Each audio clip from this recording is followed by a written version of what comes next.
Préparez vos voyages avec l'agence Riverain Tour International installée à Paris et en Guadeloupe. Des séjours et circuits organisés comprenant hôtel, hébergement chez l'habitant, sans oublier les croisières toutes destinations. L'agence Riverain Tour, ce sont aussi des offres exceptionnelles de billets vers les Antilles ou vers Paris, ainsi que l'Afrique avec facilité de paiement. Riverain Tour, 3 rue Frébeau à Pointe-à-Pitre, 0590 91 72 10 et Paris 09 78 80 13 19. À Paris comme en Guadeloupe, l'équipe Riverain Tour sera toujours à votre écoute. Guadeloupe, actualité. Et on débute avec cette interview de Roland Plantier, ex-maire de la ville de Vieux-Fort, qui revient sur l'affaire de l'OMCS. Hier, nous étions en conférence de presse avec le maire actuel qui nous révélait des irrégularités effectivement dans la gestion de l'OMCS. Ce que l'ancien maire Roland Plantier a voulu rectifier. Regardez. Pour répondre aux accusations, je dirais, du maire actuel de la commune de Vieux-Fort, un jour, ce monsieur parle de 1 million de subventions qu'aurait reçu l'OMCS de la Caisse d'allocation familiale de la Guadeloupe et un autre jour de 400 et quelques mille euros qu'aurait reçu cette association par la collectivité communale. Je puis dire que la Caisse d'allocation familiale de la Guadeloupe n'a jamais eu à financer l'Office municipal de la culture et des sports. Cependant, l'association a bien reçu une somme de 47 300 € correspondant à ce qu'on appelle la prestation de service dans le cadre de l'accueil collectif des mineurs. Mais effectivement, la commune a versé pendant cette période, pendant ma mandature, effectivement une somme de 400 000 €. Mais aussi, c'est pour le fonctionnement de l'OMCS qui était en convention avec la commune pour un certain nombre de prestations d'animation culturelle, d'animation du territoire, d'animation sportive, d'organisation de la fête patronale, du fonctionnement de la radio Climax. La radio Climax avait 2 employés pendant cette période. L'OMC, 2 employés d'animation. L'OMCS avait aussi 2 employés, donc 4 employés à payer durant toute cette période. Et aussi, il y avait les intervenants sur les activités, tant de danse, de sport, de musique, de grouka qu'organisait l'Office municipal de la culture de Vieux-Fort. Il y a aussi toutes les activités périscolaires organisées à l'école Auguste Feller et aussi l'accueil à LSH. Donc voilà pourquoi la commune versait cette somme à l'OMCS de Vieux-Fort. Il y a une délibération, il y a un vote du conseil municipal qui a voté un montant de subvention à un moment donné. C'est qu'à l'aube mieux, on attend voir. Voilà un maire qui n'a absolument rien fait depuis qu'il est là, donc il cherche un prétexte pour se dire que il faut rendre inéligible un certain nombre de personnes. On l'attend en tournant. Lui qui veut donner des leçons, pourquoi il n'a jamais mis en pratique la décision de la Cour administrative d'appel de Bordeaux, lui demandant de payer 1 500 € à la commune parce qu'il avait tout fait pour empêcher la construction de l'école dont il se revendique la paternité aujourd'hui. J'ai en main un récépissé signé par le plus haut responsable administratif de la collectivité communale qui signe avoir reçu un certain nombre de documents. Et il avait demandé une assemblée générale extraordinaire qui s'est tenue, je crois, le 10 août 2021, où le président allait lui remettre tous les documents. Il a refusé. Et donc les documents sont consignés dans un cabinet d'experts comptables de Basse-Terre. Tous les chéquiers sont là, toutes les factures sont là, les relevés de compte sont là, on l'attend venir. Le réseau d'urbanisme de Guadeloupe et les 50 pages géométriques abordent la question des risques que représentent les habitations en bord de mer. Les organismes entendent prêter main forte aux collectivités pour le relogement des personnes et le nouvel aménagement de ces zones. Regardez. C'est la suite de ce qu'on avait déjà posé l'année dernière, c'est-à-dire urbanisme circulaire, approche durable, avec plusieurs volets. Alors l'année dernière, on a eu un volet patrimoine et cette année, on a un volet risque. Dans ce cadre, justement, nous nous attachons à pouvoir accompagner les pouvoirs publics, au premier rang desquels l'État et les communes, pour le relogement des personnes qui ne peuvent pas être maintenues sur site. Et pour effectivement aussi aménager ces espaces pour éviter que d'autres personnes ne reviennent. C'est vraiment cet état d'esprit que nous promouvons. Et à côté de ça, nous aménageons toujours les espaces urbains qui relèvent de notre territoire de compétence. La question du risque, évidemment, elle est connue ici en Guadeloupe.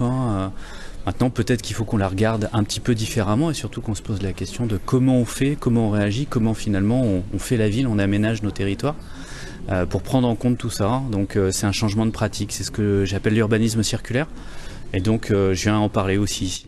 L'objectif du séminaire, c'est de véritablement de parvenir à faire prendre, à amener cette réflexion-là, montrer qu'il y a des solutions. Pas simplement d'avoir un éclatement de la ville, ce qui pose le gros problème de déplacement, et de pouvoir protéger les milieux naturels. L'urbanisme, c'est quand même c'est la base de tout développement et tout, et il est très intéressant que nous y soyons pour pouvoir au moins mettre en pratique un peu des recommandations et aussi dans le cadre du développement de la ville de Saint-Claude. Ça évolue, oui. Est-ce que ça évolue assez vite? Sans doute pas. Finalement, les normes, c'est ça. C'est le rappel des contraintes environnementales sur notre vie du quotidien. Il y a une question de normes, mais il y a surtout une question de prise de conscience collective, à la fois des citoyens, des professionnels et des élus. Comment on fait pour à la fois faire mieux, être plus résilient, et puis comment on apprend des risques, comment on apprend des chocs quand ils ont lieu. C'est une question qui nous permettra très certainement, qui débouchera sur la possibilité de redynamiser les agglomérations, les communes, et donc de pouvoir régler des problèmes de déplacement, des problèmes d'hyperconcentration qu'on a, des problèmes qui sont liés à l'hyperconcentration de la zone Pointe-à-Pitre. Très certainement, on arrivera comme ça à faire de l'aménagement régional. Et on part maintenant pour le village de l'insertion du Pôle emploi et de la collectivité départementale à Pointe-à-Pitre. On a aujourd'hui, avec le conseil départemental, organisé ce forum de recrutement qui est destiné à ces demandeurs d'emploi pour lequel, ensemble, conseil départemental et Pôle emploi, nous avons levé les freins et qui les rendent aujourd'hui, on va dire, employables, comme on dit. Et voilà, et on a plein d'entreprises qui ont répondu présent et on est vraiment très contents. Actuellement, il y a de dynamique sur le marché de l'emploi. Il y a beaucoup d'offres non pourvues, contrairement à ce qu'on pourrait penser, beaucoup d'offres dans la restauration, dans les services, surtout dans le bâtiment. Il manque des carreleurs, des maçons, des plaquistes, des plombiers. Et donc, nous devrions agir. Nous-mêmes, au niveau du département, on va signer une convention dès le début d'année avec la Chambre des métiers pour que beaucoup d'artisans qui vont partir à la retraite qui soient remplacés et que nous prendrons en charge ce financement et la possibilité pour qu'on puisse continuer l'exploitation. Pour l'emploi, effectivement, nous a fait une invitation pour venir sur le stand proposer nos formations. Donc dans le domaine de l'APH, agent de propreté et d'hygiène, ainsi que l'ASH, agent de service hospitalier. Parce qu'actuellement, il y a beaucoup de demandes dans les cliniques, dans les hôpitaux, dans les EHPAD. Il faut savoir que l'hygiène est au cœur de la société.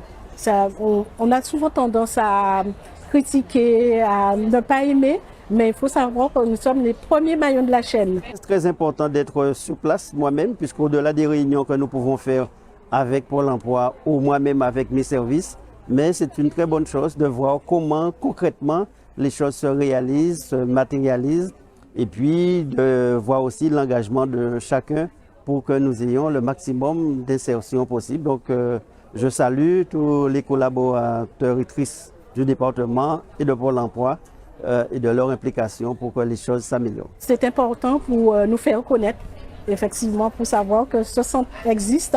On est là, nous sommes un jeune centre de formation. Et les bénéficiaires aussi, ça leur permet de savoir qu'il existe autre chose les métiers tertiaires et tout. Donc il y a de l'avenir, il y a de l'embauche, donc il faut effectivement ce genre de formation pour intégrer les bénéficiaires de RESA. Quand les entreprises sont prêtes aussi à accueillir et recruter des personnes pour lesquelles l'accès est moins facile que d'autres, ça veut dire que le contexte économique est plutôt favorable.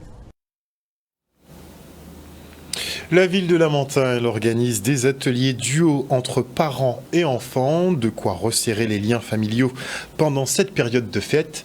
Regardez.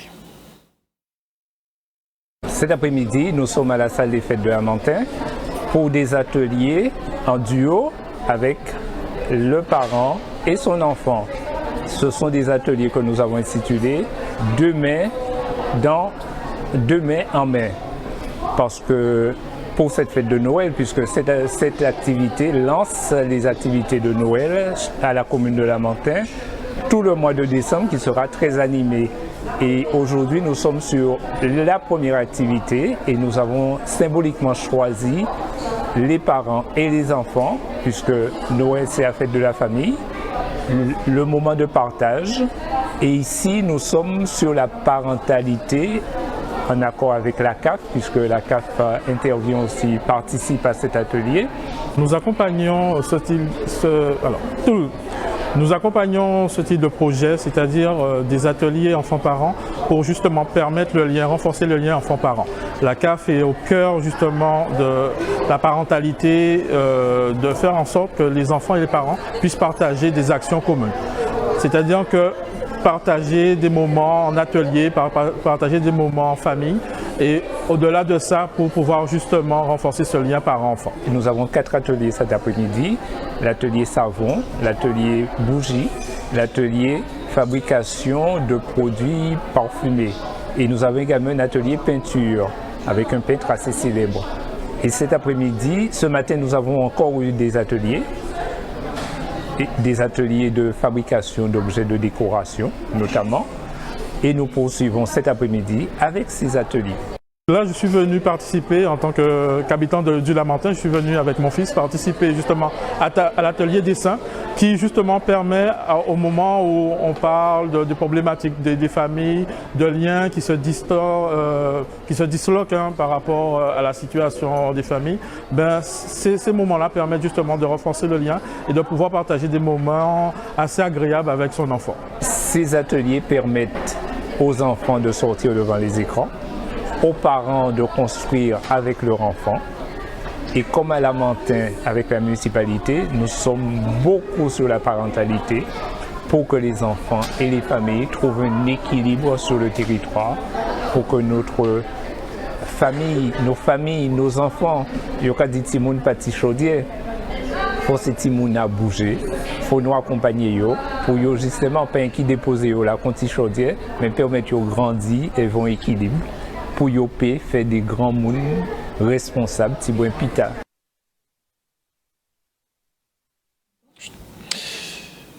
Un reportage signé Michel Depape. Et maintenant, je reçois Sophie Lubin, présidente et fondatrice du Maris Project. Bonsoir Madame Lubin. Bonsoir Harold. Madame Lubin qui est en compagnie de Daryl Pézeron de l'association Wibash. Bonsoir Daryl. Bonsoir Harold, bonsoir la Guadeloupe. Donc vous êtes effectivement la fondatrice du Maris Project. Qu'est-ce que ce projet d'ailleurs déjà pour les téléspectateurs? Un gros projet, un projet international pour la Guadeloupe, mais à portée internationale. L'objectif de Maris Project est de contribuer à l'acculturation numérique des populations outre-mer en 3 points. Voilà, 3 points principaux qu'on décline sur chaque action que l'on mène. Point numéro 1, identifier et mettre en valeur des rôles modèles tech et scientifiques des Outre-mer. Pourquoi on fait ça? Point numéro 2, pour faire rêver la jeunesse, parce qu'on veut leur montrer d'autres opportunités professionnelles. Et point numéro 3, on veut s'assurer que les jeunes filles s'orientent vers les filières qu'on appelle STEM, donc sciences, technologie, ingénierie et mathématiques. Vous avez fait le constat effectivement que trop peu de femmes justement se tournaient vers ce genre de formation? Exactement, c'est le constat que nous avons fait. Ce n'est pas suffisant. On sait déjà qu'il va y avoir une pénurie de talents, allez, on va dire à horizon 2030-2040 sur les métiers, notamment tech. La Guadeloupe, c'est 54,14% de femmes. C'est important que les femmes montent à bord de ces gros chantiers, j'ai envie de dire, qui vont vraiment refléter la vie de demain. Hein. On est tous avec les nouvelles technologies, que l'on veuille ou pas. Ça veut dire que ça façonne le monde dans lequel on va vivre. Donc c'est important que les femmes montent à bord. Et en plus, on a une opportunité là d'avoir un levier social, j'ai envie de dire, et puis aussi un levier économique. Il y a des besoins, et si nous essayons de nous former sur ces métiers-là pour pouvoir avoir des métiers qui sont en général plutôt bien payés. On sait qu'il y a clairement des inégalités de traitement entre les hommes et les femmes dans certains milieux, des inégalités aussi salariales. Est-ce que c'est aussi prégnant dans la tech que dans d'autres domaines ? Ah oui, tout à fait. Hein, c'est partout pareil. Hein, mais c'est lié à beaucoup de facteurs. Hein. On sait très bien que les inégalités, par exemple de salaire, c'est lié à plein de facteurs. Hein. Il n'y a pas un facteur qui va faire. Il n'y a pas une solution pour votre problème. Par exemple, une femme ingénieure informatique est aussi performante qu'un homme ingénieur aussi performante. informatique. Les performances, les compétences, c'est indéniable. Il n'y a pas d'angélisme non plus. Hein. Les femmes ne sont pas meilleures dans un domaine que les hommes. Ça, il faut arrêter ces stéréotypes. Voilà. Par contre, après, ça va être tout un faisceau d'éléments qui vont faire que on va préférer choisir un homme parce qu'un homme, ça prend pas de congé maternité, ça va pas rentrer plutôt pour s'occuper des enfants, etc., etc. Donc on est toujours sur les mêmes excuses un peu. Oui, c'est toujours la même chose. C'est toujours la même chose. Il faut pas se leurrer, c'est toujours la même chose. Et c'est ça qui pose problème. Parce que là, avec l'ère Covid qu'on a vécu, on a pu montrer qu'on pouvait travailler et être efficace chez soi. Il y a beaucoup de femmes aujourd'hui en Guadeloupe qui utilisent la tech pour pouvoir gérer leur temps. Hein. Elles savent qu'il faut gérer les gamins, il faut gérer les transports, il faut gérer tata, grand-mère. Elles vont se trouver un métier soit dans la tech, soit qui utilisent le numérique pour leur permettre de gérer leur emploi du temps. Parce qu'en étant dans l'entreprise, c'est trop difficile, c'est trop compliqué. Donc là, elles ont besoin d'une certaine liberté. Et le numérique peut offrir cette liberté-là. Autant le marché du travail, c'est déjà une complication, mais ne serait-ce que sur l'utilisation des outils numériques informatiques, là on n'a pas de différence notable entre les hommes et les femmes. Les femmes ont autant accès que les hommes. Ah oui, non, il n'y a aucun motif, aucune raison pour lesquelles elles ne puissent pas y avoir accès. Ce qu'on fait, nous, parce que malgré tout, il faut avoir certaines compétences, j'ai envie de dire, surtout les nouvelles générations, là, elles ont besoin d'avoir certaines compétences pour bien appréhender l'outil numérique et surtout l'environnement, tout l'environnement qui va avec. Voilà, l'outil, c'est très bien, mais c'est une chose. Ce qui est important, c'est comment on va utiliser les outils. Et quand on fait des événements comme l'Outre-mer Girls Tech Day, OMGTD, qu'est-ce qu'on fait ? En fait, on va passer des messages aux jeunes. Par exemple, bien évidemment, cette année, on ne peut pas ne pas parler de ChatGPT. Typiquement, samedi 9, pendant la journée grand public, on a un atelier qui est pour les parents, qui est pour les enseignants et pour les jeunes, pour leur montrer comment utiliser ChatGPT dans un cadre scolaire, c'est-à-dire de façon intelligente. Voilà. On donne des clés aux jeunes pour pouvoir vivre dans ce monde plutôt tech et pouvoir se projeter pour demain. Parce que vous, effectivement, on regarde le nom de l'opération, Outre-mer Girls Tech Day, donc vous êtes quand même à la 4e édition. Quand on entend ça, on sent effectivement que c'est dédié uniquement aux femmes. Donc on peut se dire qu'il y a peut-être une longueur à rattraper entre les hommes et les femmes, puisque c'est dédié effectivement aux girls. Alors l'événement s'appelle Outre-mer Girls Tech Day. Néanmoins, on accepte aussi bien les filles que les garçons. Par contre, la seule condition, c'est qu'il faut qu'il y ait au moins 50% de filles. La journée du vendredi 8, c'est sur 2 jours, l'Outre-mer Girls Tech Day. Vendredi 8, c'est pour les collégiens, les lycéens. Le 9, c'est la journée publique. Le 8, on demande à chaque établissement scolaire qui s'inscrit de mettre au moins 50% de filles. 50% de filles. C'est non négociable. Est-ce que sur les autres éditions, c'était respecté, Daryl ? On a tout fait en tout cas que ça se rapproche le plus possible de cette marge, puisque effectivement il est très important que lorsqu'on essaie de faire en sorte de changer un secteur, notamment dans le secteur de la tech, que l'information puisse être partagée à l'ensemble de la population, à l'ensemble justement des sexes, garçons et filles, et ça permet justement aux jeunes filles qui viennent à cet événement de découvrir un peu les femmes qui sont dans ce milieu-là, des femmes antillaises qui sont reconnues pour ce qu'elles font que ce soit au niveau local, mais même au niveau international. Donc ça leur permet de se projeter. Donc vous suscitez des vocations en gros. C'est ça, l'idée c'est de susciter des envies, des vocations, voire même il y a des enfants, c'est vrai qu'ils ont des questionnements justement dans ces secteurs-là, et justement ça leur permet de rencontrer des personnes qui seront aptes à les guider, à les orienter, ou à leur faire apprendre des choses, ou à leur faire découvrir quelque chose qui, ils se disent je ne savais pas qu'il y avait ceci, cela dans ce milieu-là, et ça peut créer des vocations. Et l'idée en fait justement, c'est leur donner tout ce qu'ils ont à apprendre, à obtenir, leur donner tous les éléments en clé pour qu'ils puissent prendre leurs décisions pour le futur qui les attend, qu'ils voudront construire pour eux en fait. Et donc pour, on va dire un peu équilibrer les choses, ou rééquilibrer les choses, vous axez plus sur les femmes, puisqu'on a beaucoup de lacunes à ce niveau-là, il faut le dire. Donc c'est juste un peu axé un peu plus sur les femmes, mais toute la population effectivement est concernée. Des âges en moyenne, ça concerne plutôt les jeunes ou bien Oui, c'est plutôt... Alors, notre cible effectivement, c'est plutôt les jeunes, de la 4e à la première, des fois on pousse un peu à la terminale, on va dire, là on a poussé un peu à la terminale, mais c'est notre cible principale, parce que c'est le moment où ils vont faire des choix d'orientation scolaire en fait. Donc on veut leur montrer ce qui existe, ce qu'ils peuvent imaginer, avant de choisir telle branche ou telle branche. Après, rien n'empêche que le samedi, vu que c'est ouvert au public, de permettre à des personnes qui ont des questionnements sur tous les métiers de la tech, ou alors les nouveautés qui sont en train de se mettre en place, notamment des IA comme ChatGPT, mais il y en a plein d'autres, de venir découvrir. C'est là où ils vont peut-être apprendre des choses intéressantes ou découvrir des aspects, des appréhensions qu'ils ont. Et de là, peut-être qu'ils auront une meilleure idée, une meilleure conception de la chose, et se dire effectivement, je pourrais utiliser ces outils-là pour tel domaine, etc. Dans tel métier ou quasiment tous les métiers. Oui, dans tous les métiers. Le numérique, informatique, ça couvre large en fait. Oui, exactement. Et l'idée, c'est de vraiment faire en sorte d'informer la population sur ce qui est en train de se faire au niveau international en fait. Et puis dernier point, si je peux compléter ce qu'a dit Daryl. En fait, il y a des métiers qui existent déjà aujourd'hui, donc on sait les identifier, mais on sait aussi qu'il y a des métiers qui n'existent pas encore, qui vont exister demain. Mais on ne peut pas former des jeunes aujourd'hui à des métiers qui n'existent pas encore. Mais par contre, on peut leur dire, ton métier de demain, il n'existe pas encore, on le sait déjà. Mais par contre, on sait qu'il faut que tu apprennes à apprendre. Il faut que tu saches apprendre à apprendre tout seul.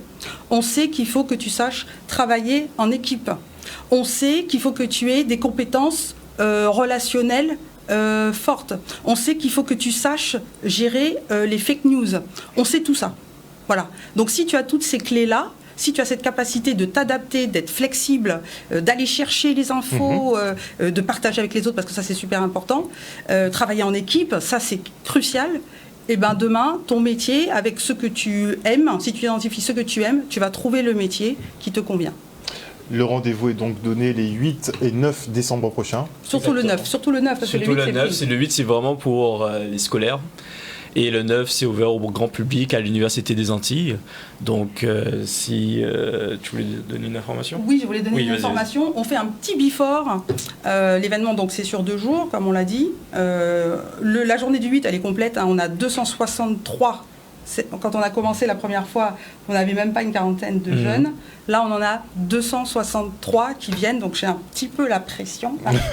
C'est une bonne pression. Et voilà. Et donc samedi, journée grand public, on a encore de la place. On a nos conférences le matin. On a une conférence sur à quoi sert le mentorat. Et la deuxième conférence, c'est nouvelles technologies et écologie sont-elles compatibles ? On va parler de ça. Et on a les ateliers donc sur la journée, atelier drone, atelier design thinking. On va se sauver des moustiques. On va se projeter en 2043 pour voir quelles solutions on peut trouver. Voilà. Et autre point très important, le 7, on fait un petit before. C'est les assises de la féminisation des métiers du numérique, où on va réunir des personnes influentes, on va dire, de l'île, pour réfléchir à la problématique et voir ensemble ce qu'on peut faire en synergie pour avoir un impact beaucoup plus fort. Parce que les choses bougent au niveau international, les choses bougent au niveau national. L'enjeu est stratégique. C'est maintenant qu'il faut gérer. Si on doit prendre le train en marche, c'est maintenant. Sinon, ce sera trop tard. Très clairement. Merci en tout cas à vous deux pour ce passage ce soir, pour nous avoir annoncé effectivement l'Outre-mer Girl Tech Day qui se passera notamment pour le grand public le 9 décembre prochain à l'Université des Antilles à Pointe-à-Pitre. Merci encore à vous. Et on fait un petit focus maintenant sur le club de tir des Sarcelles Or qui accueille l'équipe de France de tir junior. Parmi eux figurent un ressortissant martiniquais et un guadeloupéen qui devraient faire de belles performances lors de la compétition de ce week-end. Regardez. Je suis entraîneur de l'équipe de France de ski junior et donc on a le plaisir de venir en Guadeloupe parce que on a des jeunes de Guadeloupe, de Martinique qui font partie de l'équipe de France. Donc c'était un juste retour aussi de venir un peu sur leur terre. Donc on a commencé hier, on fait 3-4 jours d'entraînement intensif pour qu'ils prennent possession des installations, qu'ils voient comment faire leur réglage pour essayer d'être au mieux pour la compétition de ce week-end. Ça fait plaisir de recevoir, bien entendu, aux abîmes, grâce à la Sarcelles d'Or, les juniors de l'équipe de France, avec bien entendu un Guadeloupéen et un Martiniquais, pour avoir discuté avec l'entraîneur ce matin et depuis 2 jours ils sont là. Je pense que nous avons un potentiel et ces 2 jeunes peuvent aller très loin. Pour être un beau tireur dans cette discipline, il faut déjà avoir de la concentration, comme j'ai dit tout à l'heure, de la rigueur. Il faut être très rigoureux sur les entraînements. Et puis voilà, c'est de l'entraînement en fait, il faut être assidu sur l'entraînement. On tire donc sur des plateaux d'argile qui sont lancés à partir de 2 machines et vous avez 8 postes en arc de cercle et ils ont des simples et des doublés à tirer. À chaque fois, une cartouche par plateau et ils démarrent des épaulés, donc la crosse à la hanche et à l'apparition du plateau seulement ils peuvent engager leur épaulé et puis faire leur mouvement pour tirer leur plateau. On souhaite faire venir des jeunes au tir. Les jeunes Guadeloupéens ont toute leur place en équipe de France, on le voit, puisqu'il y a des Antillais en équipe de France. Donc c'est un encouragement aussi pour inciter les jeunes qui viendront ce week-end voir les compétiteurs de leur âge, voir que voilà, il y a des possibilités. La Guadeloupe, comme on aime bien le dire, c'est une terre de champions. C'est vrai qu'on a beaucoup de potentiel sur le territoire. Aujourd'hui, on est en pleine restructuration de toutes les infrastructures sportives, notamment, on le voit un peu partout, mais particulièrement au tir. Donc d'ici quelques temps, nous serons capables d'accueillir plus de jeunes que nous l'avons déjà fait par le passé pour les amener vers peut-être l'excellence, le pôle sportif de Bordeaux, comme d'autres sports ici en Guadeloupe. Donc c'est vrai que nous avons ce potentiel, nous travaillons avec les clubs qui font un gros effort. Il ne faut pas oublier qu'on est tous des bénévoles, nous sommes tous des bénévoles, donc c'est vrai que c'est pas évident de prendre sur notre temps pour le faire, donc ça se structure petit à petit, mais il y a un bel avenir pour nous. Pour cette année 2024, mes objectifs seront de faire les championnats d'Europe, partir encore en Crète, en Grèce, et puis à la Coupe du Monde Junior en Allemagne. ONews Radio, toute l'actualité nationale et des Outre-mer.